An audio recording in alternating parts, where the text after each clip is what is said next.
Hello and welcome back to the channel. I'm Richard Vobes. So there's a lot of energy projects going up and down the country at the moment, isn't there? I mean, renewable energy projects. Well, of course, you expect that because that's what the government trying to do.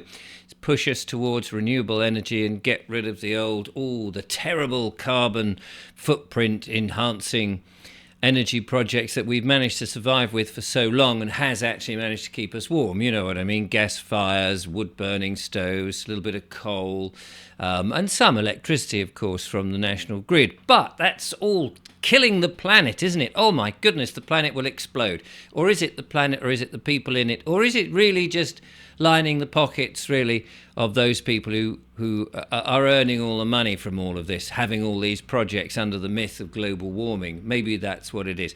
Let's just have a quick look, because I was sent this interesting map. This is an energy planning database, and I'll leave the link in the description. You can have a look at this. This shows all the different energy projects. Apparently there's 11,136 of these projects that are going on. These are the ones that we know about in England, Wales, Northern Ireland, Scotland, all round. And if we just zoom in here, you can see all sorts of different coloured dots. What do they all represent? There seems to be a lot of these yellow ones. Now, if we go to here and we just click on this, we can see what that is. Landfill gas. No idea what that means. Landfill gas. But there's millions of those all over the blooming place. And you can see here a list of other things. We've got biomass, compressed air, energy storage, flywheels. I wonder how many flywheels there are. We'll have a look maybe. Gas boilers. Maybe that is it. Gas boilers, that one, or is that a sort of light coloured one? Landfill gas, as we saw. Hydrogen, hot, dry rocks, HDR. I mean, some of these things are a bit unknown. Tidal lagoons. Not very many. A few darker dots on there. And wind offshore, which presumably is all around the coast. Here we go. Look at that. Yep. So all these things are going on. Sewage, sludge digestion. That sounds fun, doesn't it? Who wants a little bit of that? All of this stuff in order to get renewable energy from all sorts of things. Sounds very laudable, doesn't it? But is there a danger to anybody from any of this? Well, I was alerted to the battery one. So now I've got to work out how let's unselect them all and just have a look at the battery one. So there you can see these are battery stations. These are lithium batteries. Now, we know that lithium batteries catch fire, don't we? And, of course, these aren't just sort of little lithium batteries that you put in your camcorder or on your phone. These are great big container ship scale batteries associated with things like, wind power or solar energy in the farms and all of those. And presumably, if you've got any coastal stuff, all these different projects will need the batteries because they need to store it. And then they've got cabling that will go to wherever the distributor is, and then it will go to people's houses so that we can have renewable energy. Now, these batteries, of course, they're taking up land, for one thing, and there are a number of issues with them. And I'm very pleased to say that I've been given from Carlo, one of my correspondents in Burnley up north, some interesting observations that he has put on his website, which I will give you the link in the description. It's a Facebook group. I should put that in there. So anyway, let's just go and see a little bit more on these purple dots and what they kind of look. You know, they're all over the blooming place. Down in the south of England where I am, there's quite a few around London, and here up in the Midlands there seems to be a load of them, and of course up in Scotland, in certain areas we can see quite a bit of them. So what's the worry with all of that? Well, let's have a look. I've got a list here, and we'll see. Let's go through it and read it, see what it says. So here we go. What is the fire risk assessment action plan? As after all, there was a fire in Liverpool which took 56 hours to stop. The fire brigade were unable to put it out due to the toxic fumes it emanates. That's a good point. We saw that with a a multi-storey car park, which now I believe that some multi-storey car parks are saying, sorry, no EV cars in there because we don't want those cars catching fire. And so many of these are catching fire, so they are a bit of a hazard. And the fire brigade can't put them out. They just can't put them out. And so the advice they do is to protect the buildings or whatever it is around it and let these things go out by themselves over something like 56 hours, 2 or 3 days. And is that a good thing? All that toxic stuff going into the atmosphere and anybody who's around there. And some of these big container ship things, they are like not just one. There may be several of these on these sites storing the electricity in them. So there may be 5, 6, 7, I don't know, 10. One catches fire, then another one, and so on. You've got the domino effect. So not really a good idea. So yeah, what's the fire risk assessment action plan on those? Number 2 here is who has provided planning permission for the site? If they don't know, ask them to find out. And, or if they don't know, ask them to provide any DD, I don't know what DD stands for, as to why this site is deemed as being appropriate. And by them, I'm assuming the councils or MPs. These are questions that you can send to MPs and questions if you're worried about these massive storage. You may live near one. Is there any sort of radiation problems from them? Number 3, can they provide, the councils and what have you, MPs, an ecology assessment of the potential long-term effects that the BESS, this is, I forget what it stands for, but these are these sites, this is what they are, have on nature, the environmental and the community. That would be very interesting to find out. After all, we are losing bugs, invertebrates, pollinators at a rapid rate. And if we lose them, how are we expected our food to be pollinated sufficiently so that we can actually eat? Not least, of course, then it's not helping by spraying the skies and all that with all the poisons that are coming down affecting farmers. Number 4, who has provided insurance for the site and does it cover any fires, explosions and harm to health of people? This is a question that we really need to know. What happens if it does catch fire and damages your house with the toxic smoke or the fumes, or people get ill, or somebody, God forbid, dies? Who's liable? Who is personally named as liable and the signing off officer at the planning council or in the government? Somebody has to take that responsibility. And if they're going to put their name to it, then they must suffer the consequences. But have they?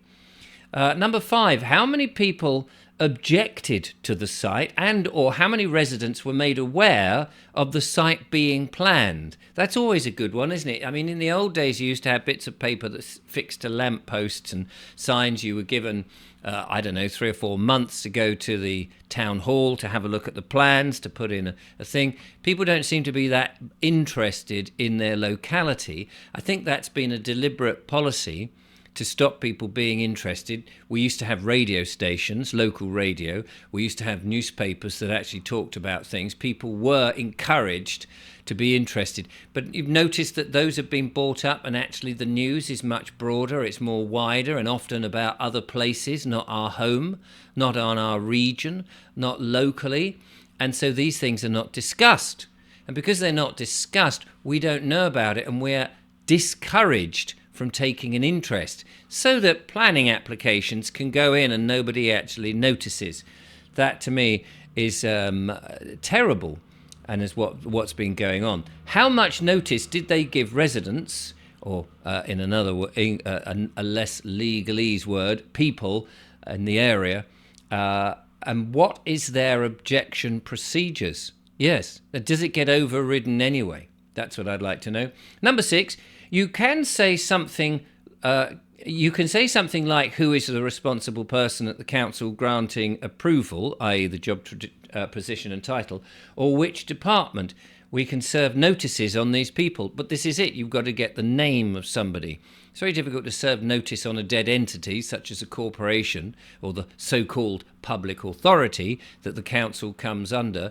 But somebody somewhere needs to be made liable for it, and that's who you can serve a notice on. Number 7, what is their toxic waste and fume management plan, and or what mitigation risk assessment reports do they have in place, and does that cover people who are living locally?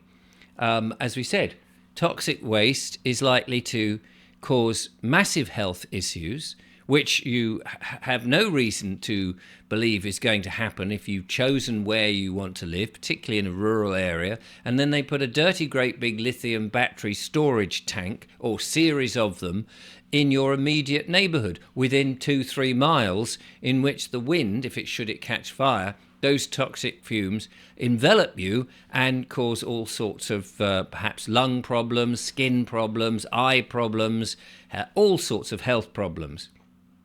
Number 8, who has taken out insurance, i.e. a company, or is it down to the council? Is it one corporation against another corporation? And as, which I imagine it would be, of course, as under DSARS, you request to see that what the insurance covers, and if it covers the community from loss, damage and harm. In other words, it would be very useful and essential to see exactly what this insurance actually details, because there may be a whole host of things that it's not really covering, and it's just enough to get the planning officers, the local MP, the council, and then the government to sign that off and go, oh yeah, we can shove it there. And do any of those councillors, those MPs, any member of the government live near any of these? Are they personally going to be affected by it? One wonders about the strategic location of these great big lithium battery plants. And finally, number 9, who would clean up this toxic waste if a leak happened? What's the company? What's their policy? How will they do it? How diligent will they be? What would be the final response? What will it look like when it's been totally cleaned up? Has it been done before? Is there a precedent for this? How do we know? And what will a land be like at the end of the day? When this has happened, do we know? Does anybody seen it? This is new stuff, and it's being rolled out rapidly. And yet, where's the precedent for this? I would like to see a lot more detail on all of this before if I was a planning officer, if I was a member of parliament, if I was in the government, if I was a resident next to one of these bloody great things, if I had any power, which of course I ought to, as I am one of the people of this land, to say, actually, I'm not sure about this. Maybe we need an experimental site for 50 years to see what happens. And then after that 50 years, what's the soil like? Can we revert this back to growing, or are we stuck with these forever? What's the time scale of these big lithium sites, and how many more are you likely to shove in? How high are they? What are they, an eyesore on the countryside? Do they affect birds, plants and wildlife in their position? So many questions that need to be answered. An absolutely bizarre idea to roll all of that out. Let's just have another look of that map one more time before I disappear and leave you to cogitate. This is how many of these battery stations are all over. There's hundreds of them. Look at them, all over the place. And I mentioned down here, how many was it flywheels I wanted to look? How many flywheels? Can't really see any. I don't know what the flywheels were, but a wheel seems to be a lot less